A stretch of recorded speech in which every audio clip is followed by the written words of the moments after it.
لا الہ الا اللہ لا الہ الا اللہ لا الہ الا اللہ۔ میرا امیر اہل سنت کی بارگاہ میں یہ سوال ہے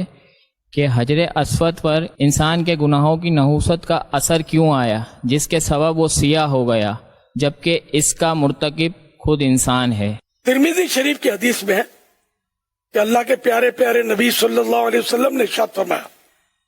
حجر اسود جنت سے آیا، وہ دودھ سے زیادہ سفید تھا،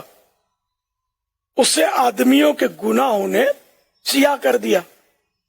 اب اس کی تفسیر پہ اس طرح ہے کہ احمد یار خان رحمت اللہ علیہ نے جو لکھا ہے وہ یہ ہے کہ ہو سکتا ہے کہ وہ گھر جو آدم علیہ السلام کے طواف و سجدوں کے لیے جنت سے آیا تھا، جو طوفان نوح کے وقت اٹھا لیا گیا، اس کا یہ پتھر ہو جو باقی رکھا گیا، یا مستقل طور پر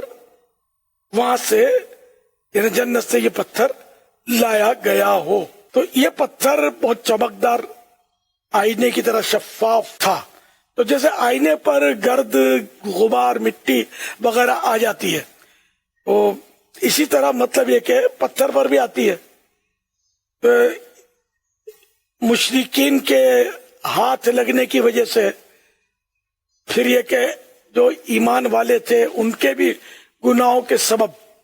اس پتھر پر یہ اثر پڑنے لگا کہ یہ سیاہ ہونے لگا، کالا پڑنے لگا، اور اس طرح یہ کالا ہوا۔ اب اس کی کالک باقی رکھنے کی حکمت یہ دی گئی ہے کہ یہ لوگوں کی عبرت کے لیے کہ دیکھو گناہوں کی وجہ سے یہ پتھر کالا ہو گیا، تو اسی طرح گناہوں کی وجہ سے دل بھی کالا ہو جاتا ہے۔ اور یہ تو روایتوں میں بھی ہے کہ دل